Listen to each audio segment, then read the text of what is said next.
Hi everyone, thank you for joining us today. My name is Amy Morris and I work at talentorder for Owen Jobling and Paul Adkins, and I recruit corporate governance professionals. We've created this webinar today in light of the recent and rapidly changing global environment in the hope that we can offer some support to startup and fintech communities. We've invited 3 known and respected leaders in the field of business and crisis and business continuity to kindly offer you some words of support against some basic questions we know some business leaders will appreciate information and views on. Unfortunately, due to the current crisis, 1 or 2 of our speakers are no longer available to partake in the webinar. However, the 2 speakers we have attending are experts in their field, so thank you once again for making yourselves available. The presenters are Jash Needs, former Crisis and Business Continuity Manager at BP, and Nick Sims, Independent Advisor, former Global Head, Business Continuity, HSBC. We are not expecting a big turnout today, but we have received over 140 requests for a copy of the webinar after completion. Therefore, this webinar will be presentation only. If you have any questions, please feel free to email or call me after, and I'll pass it on to the advisors. Questions are listed on the presentation, so you should be able to see them. Therefore, I'll step away and ask the advisors to offer their summary and expertise to each of the questions. Thank you.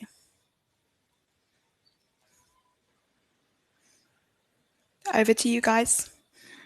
Jash, do you want to go first?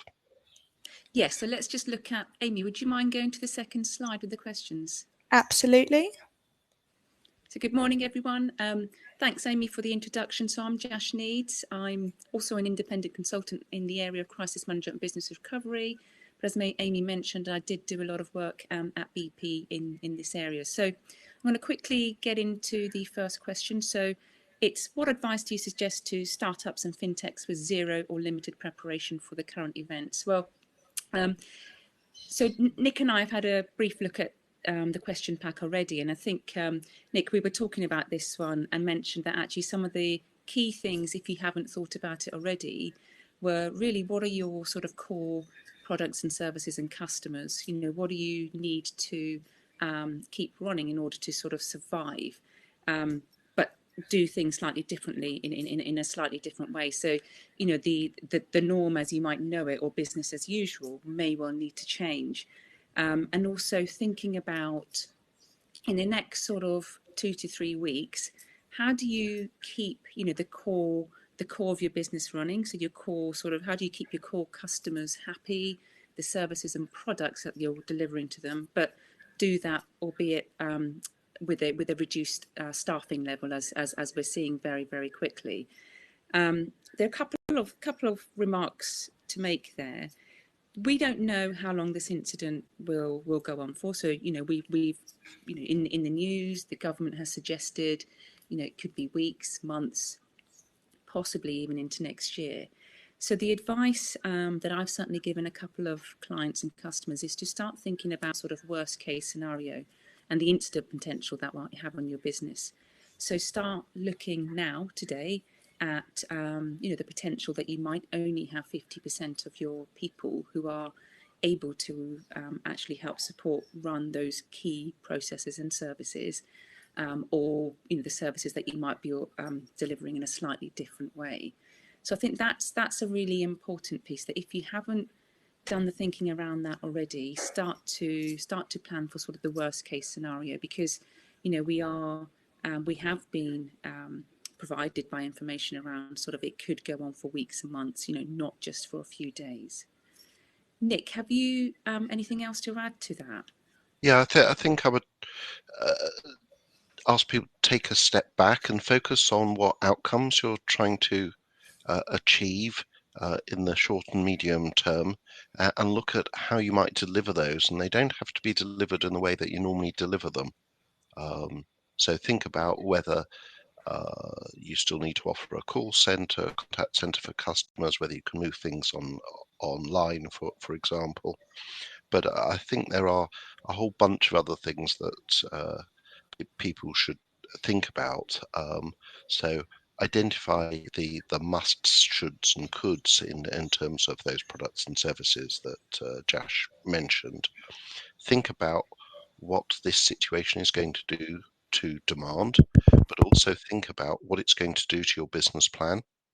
So do you need to have different business plans for 3 months, 6 months, 18 months, whatever that might be? How are you going to communicate with your customers, your staff, and particularly with your investors?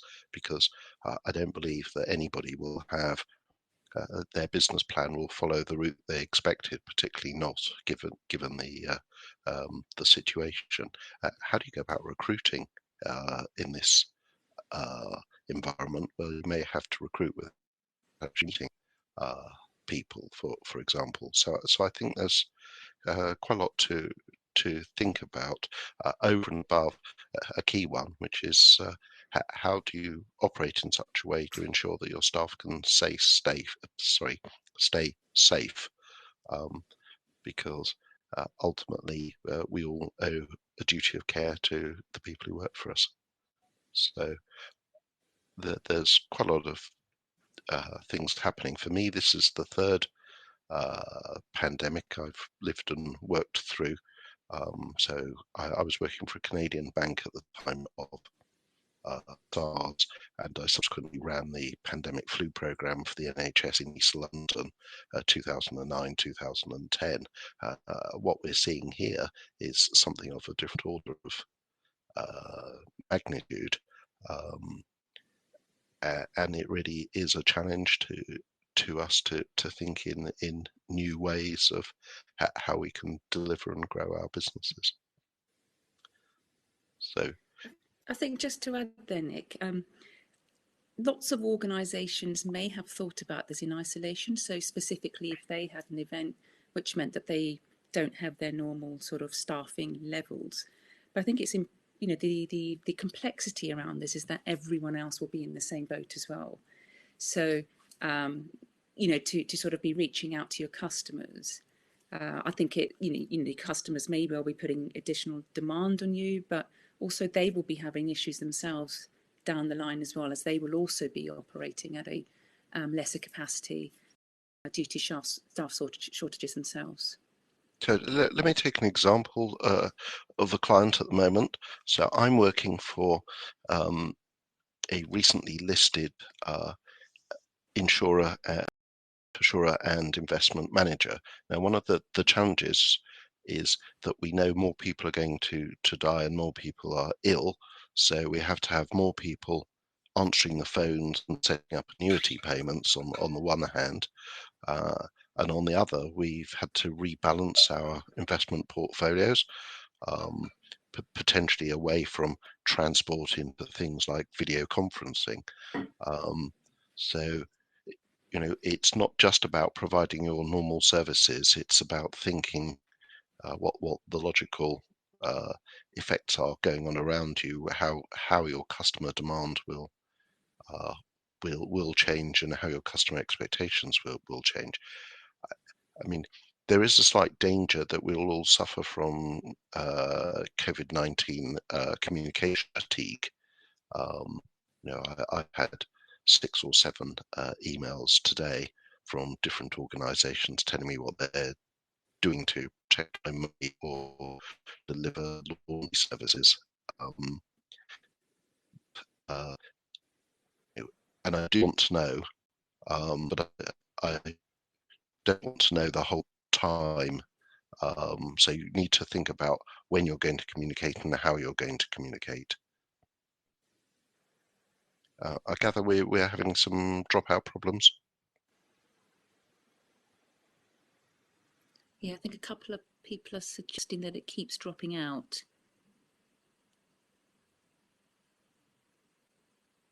Okay.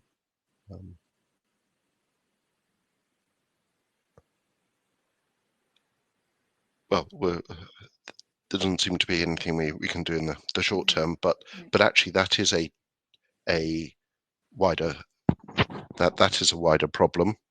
So which is, if everyone is working from home, what does that do to have you got the broadband capacity? Have your staff got that broadband capability at home to work from home in the way that you need.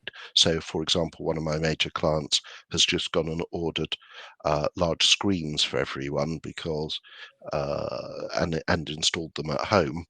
The reason being that they don't expect people to work off their Surface Pros for very long, certainly not if they're trying to work a full day. It's one thing if you're trying to type a quick email, but it's a totally different thing if you're trying to manage payroll or something like that. So that's another challenge. What do you need to do to enable your organization to continue to work in different ways? Another issue that many of our clients are facing at the moment is contact centers, where they have the ability to take calls, but up to now, their thought has always been, if there's a failure of the contact center, move it from place A to place B, and it's an all or nothing. So all the calls come into one place and then are distributed out. But if you've got people working remotely, how do you distribute those calls? And more particularly, how do you record those calls? For example, one of my clients has got people trading from a home. How do you ensure that they do use Bloomberg Chat or company mobiles to work from to make sure calls get recorded? Because there may be problems if they're not, and maybe in breach of regulation if they're not.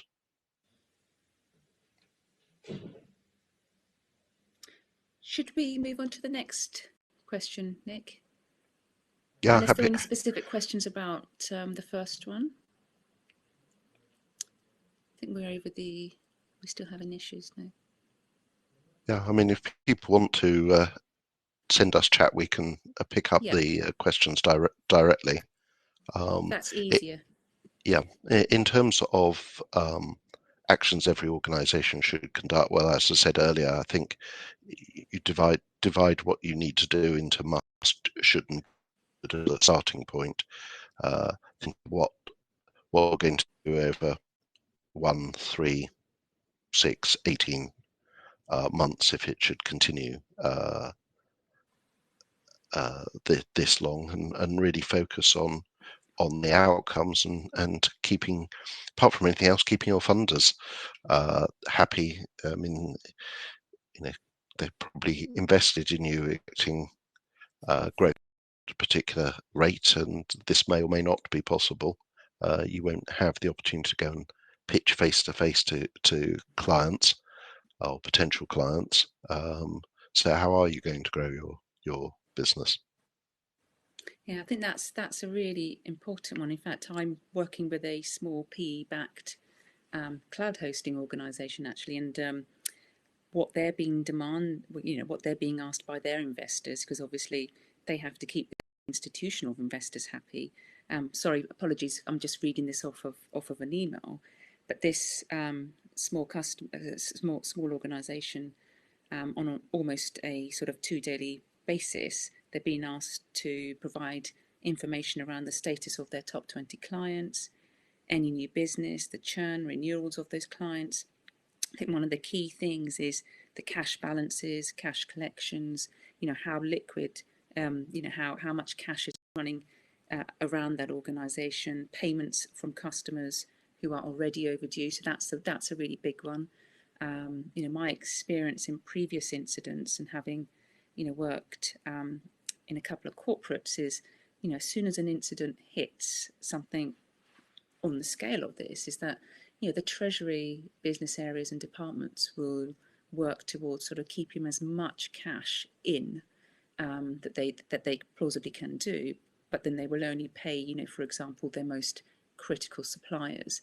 So it's something to bear in mind that if, as smaller organisations are kind of facing, that actually customers are starting to sort of stop payments coming in. Supply chain issues, service issues and challenges, and also, as a result of this, who are the customers that are likely to walk, and even facing into the fact that, are there any redundancies that might well need to be made, and starting to look at, the numbers and actually which business areas they come from as well. But I think the important thing is to think about long-term planning here, not just for the next sort of week or two. We've already had information chucked at us from the government suggesting that this could be for months, going even into the sort of back end of this year and then beyond. So any strategies that as an organisation you might be looking at, I think it's really important to be making sure that actually they can run and they can stand up in the long term as well as in the short term as well.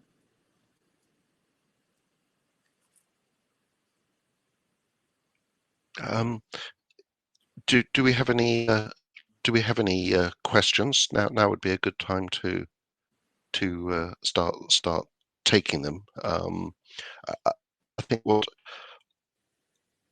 organisations need to avoid is panic. But as Jash said, you do need to get paid, and getting hold of people and making sure you get paid is proving quite tough for some organisations already.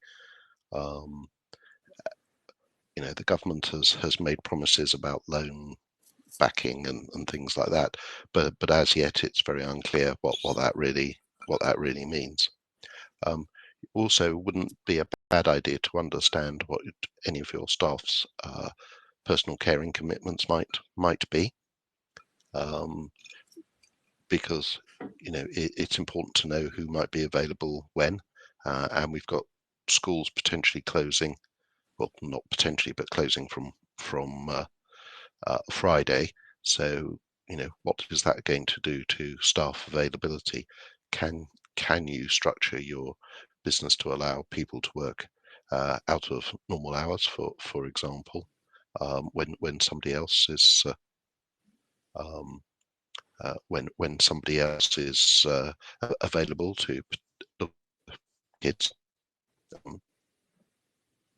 To ask a question, what is the best way to understand staff needs and availability? I think it partly depends on the culture of your organisation, but I think it is reasonable to ask people, how they would prefer to work, what caring commitments they have, but do it in the context of you want to support you in every way possible. So some of my clients are looking at extended operating hours and doing it in such a way that means people can work 2 hours here, 2 hours there. But make it clear to people when you're collecting this information that it's not about potentially making people redundant or anything like that. It's about understanding how we can best use what times are most suitable for them, and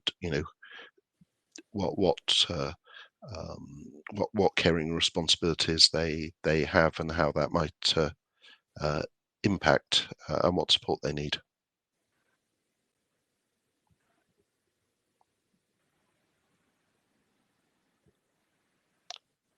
So apparently I still can't be heard clearly. So the danger of working in the country.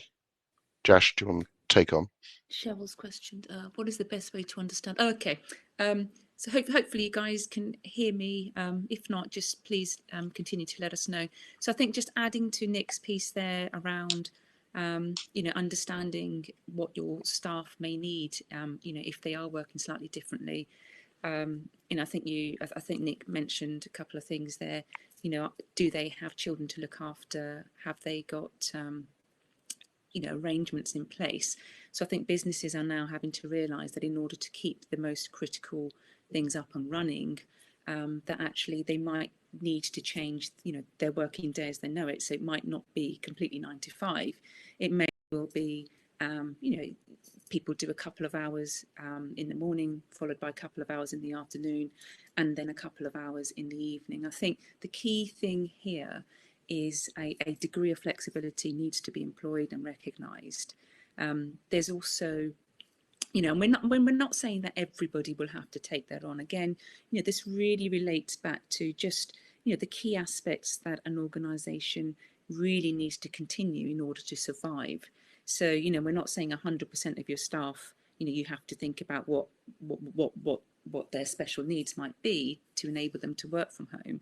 What you might want to do is just sort of map that back onto the most critical areas, and it may well be things like, you know, Nick mentioned earlier, purchasing PC screens so that they don't have to work from a small laptop all day. Any chairs, you know, people may well have kind of specific needs around chairs that they might need to have, but also, you know, childcare arrangements as well. I think the reality is, you know, it's fortunate that my kids are at school today and tomorrow, but if we were doing this call next week, I'm sure you'd hear screaming and shouting in the background. So I think a degree of understanding needs to be employed here as well. Sharon, has that answered your question, or was there any specific question that you had around that? Just type it in.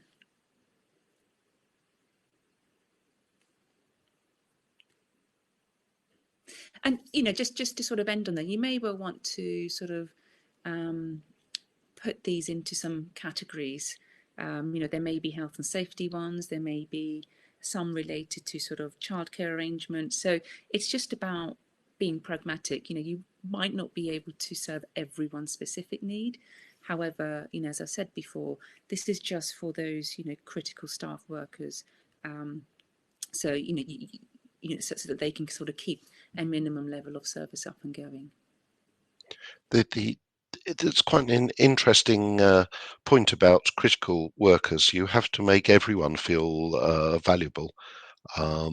So when you're identifying what is really critical, just be careful. One of the things that you can do, so to take Cheryl's question a bit further, if you find that a particular area in your organization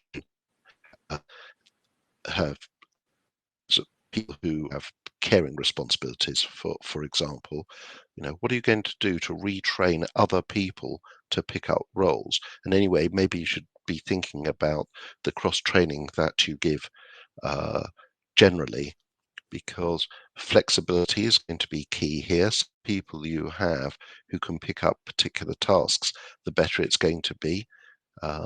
Particularly if you get one group of people in a particular department, which may only be 2 or 3 people, if they all get ill at the same time, or they're all absent at the same time, how are you going to do that? So thinking about cross training is not a bad idea. We've recently done some work for a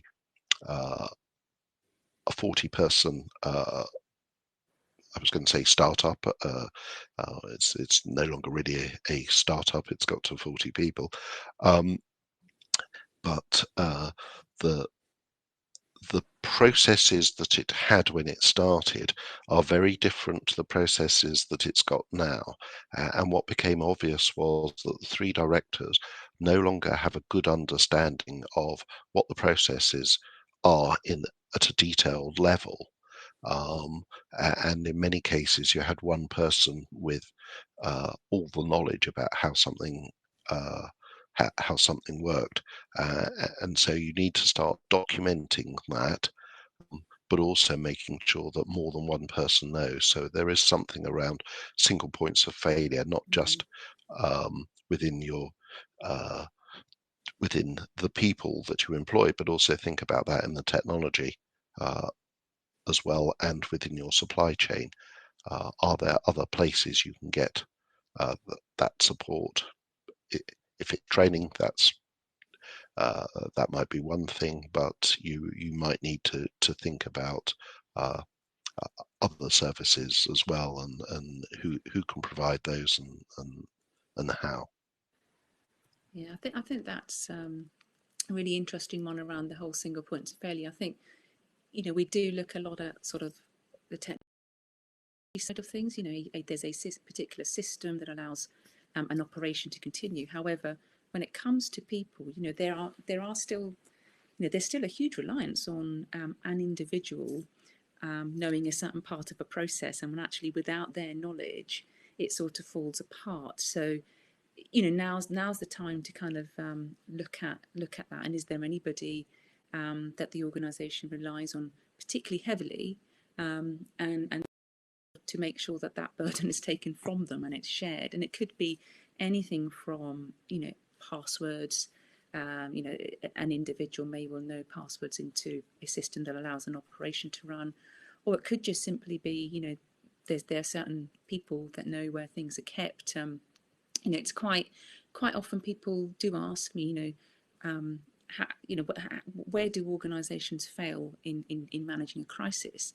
And yes, there are sort of the bigger pieces, like communications, and not having a strategy that is plausible, but also the smaller things such as you rely on an individual or a group of individuals, and suddenly when they're not part of the crisis or the response, sort of the continuation of or the delivery of a service becomes very, very difficult. So don't forget sort of the fact that people can be the cause of a single point of failure, as well as your technology and premises and all of those good things. So I've got a classic example of where all those things combined. So just after I joined a major organization, the first Thursday that I was there, they lost the mains connection from the data center. So decided to run on generator. The local electricity company could see that the feeds were not being, the mains feeds were not being used. So they asked for permission to do maintenance on them, which they were given. This was without the business knowing. At which point, well, the following day, the generators decided to fight each other and failed. And it turned out to be a spare. A worldwide search took place for a spare part. Couldn't be found anywhere, including on eBay. And then the building manager came back from holiday and said, "Oh, I've got some of these in the cupboard." And he basically had the world's supply of spare parts in a cupboard, but nobody else knew about it. So we were running on hope, a wing and a prayer for several days, having had a major payments failure in the interim. So a building failure led to a technology failure, and then if there hadn't been a single person with the knowledge, the whole thing would have been resolved nearly a week earlier.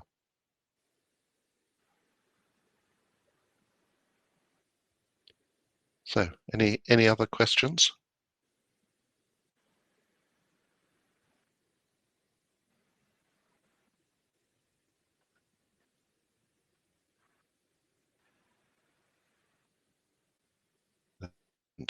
At the moment. So, Jash, any other thoughts? Actually, we've got a question here around what organisations might be doing to keep their investors happy. Should we tackle that one? Because and then come back to maybe the sort of what advice we can offer, after the event. Does that sound like a plan, Nick? Should we go into four and then go for that? Go okay. For it. Yep. So I think this is a really pertinent one, especially for sort of startups, smaller organisations. And in fact, I'm doing a little bit of work with a PE-backed organisation at the moment, and they're almost having daily calls with their investor, because obviously their investor is also having to satisfy the institutional investors as well. And it is, they've kind of said, what do we, how do we structure these calls with our investors?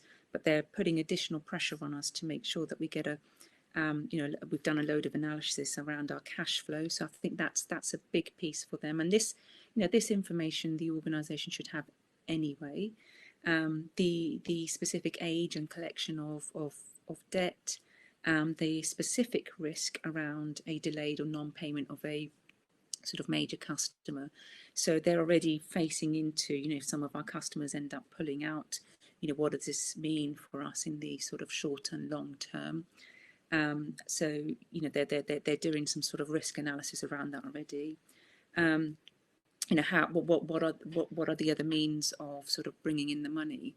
They were fortunate enough to have reached out to their sort of major customers sort of as of the middle of last week, when they could see this sort of hitting them quite hard. So they've kind of said to the investors already what they would stop doing versus what they would continue on doing.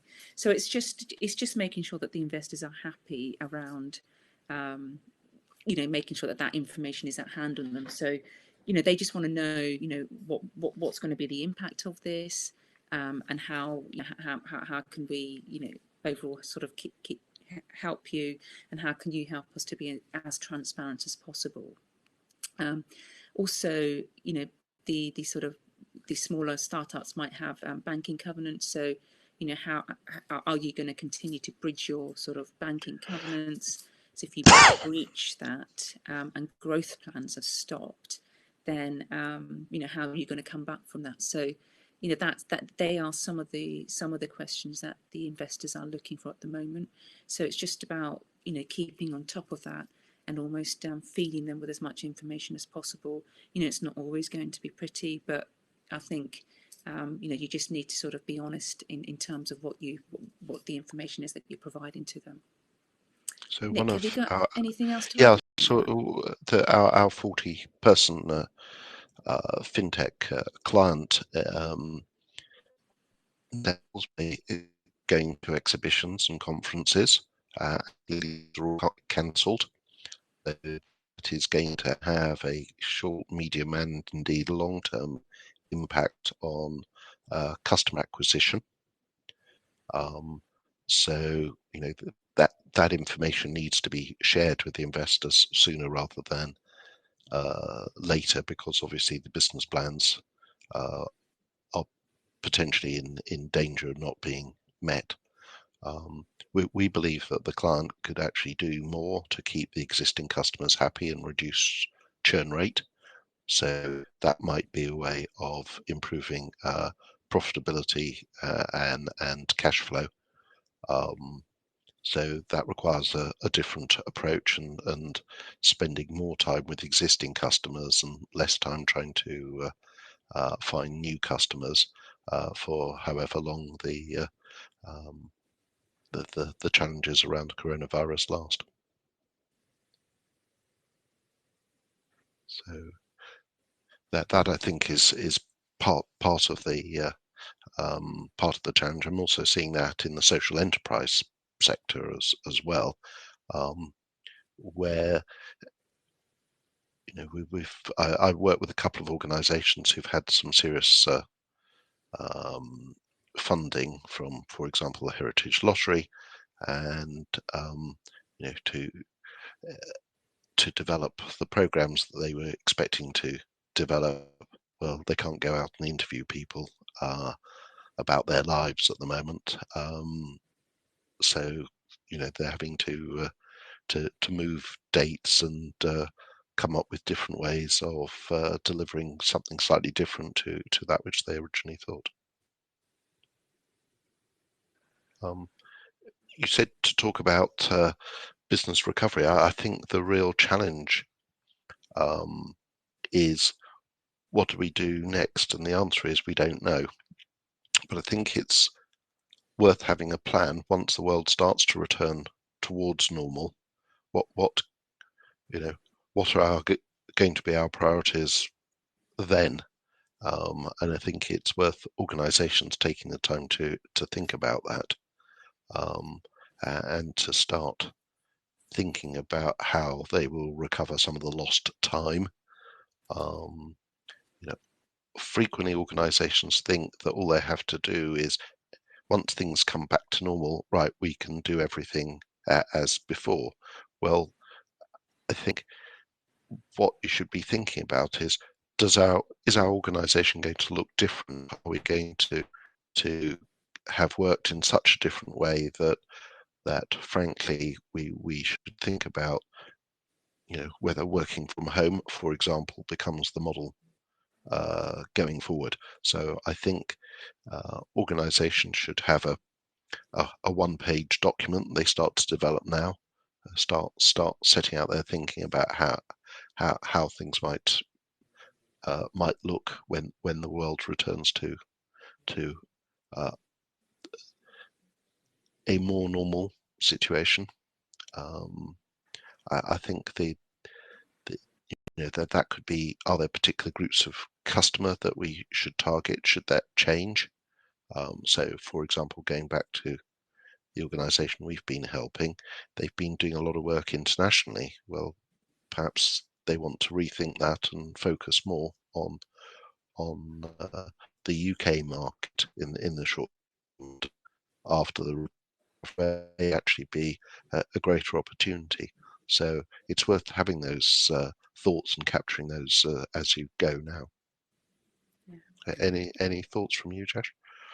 Yeah, I think as with any incident an organisation goes through, what's really valuable is to have a proper sort of wash up or a debrief Yep. thereafter. I mean, a lot of organisations do these after, for example, exercises and simulations anyway.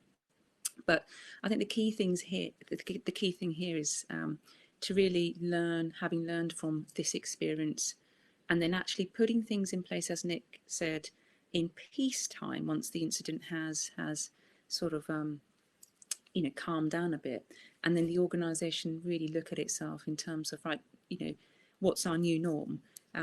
We have a single point of failure with a particular supplier. Do we need to split that across 3 or 4 who happen to be in different locations? So I think the strategy is to really learn from this experience and put that back in through what we call sort of continuous improvement around your sort of crisis management program.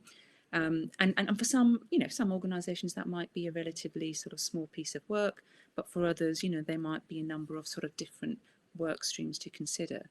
But I do really think that it is important to sort of gather, when people have a time to breathe, is to gather their thoughts and really look hard at how do we if this happens again, what do we put in place in peacetime to make sure that we can deal with these types of issues in a more straightforward way, rather than sort of making things up or doing things at the time of incident. And then actually really looking at the opportunities that have come out of that incident, such as spreading your eggs. Don't put them all in one basket. This is just an example, but really, that's a really sort of neat way of learning from an incident, and then actually putting it back in once that incident is sort of under control. Yeah, wholeheartedly agree with that. that? Yeah, the one comment I would make on that is a mistake. So I totally agree with what Jash has just said. The ones that are going to make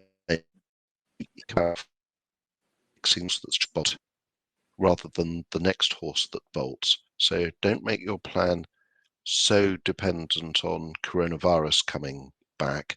Think about how your business has changed, and think about what the other challenges might be that you face as you grow, and what challenge yourself, what can go wrong, and we around that, but also what lessons, as Jash said, what lessons have we learned, and how do they apply in other situations? So I think we're probably done. If there are any other questions, happy to take them. Amy, any questions from you? I think we're getting one in from Cheryl, I think.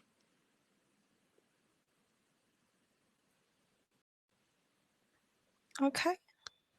Good. All right. I think that's pretty much coming to the end of the session then, unless anybody has anything they want to add. So I'd like to thank you both for just being here and kind of answering the questions and giving some advice to the people who've come and the people who will watch the presentation afterwards. If anyone has any questions for the advisors moving forward, please email me on amy.morris@talentorder.com or call me on 0208 138 1881 and I'll pass on the information. Again, I really hope this was useful and everyone is safe and taking the appropriate precautions. Thank you all and we hope to speak to you soon. That closes the seminar.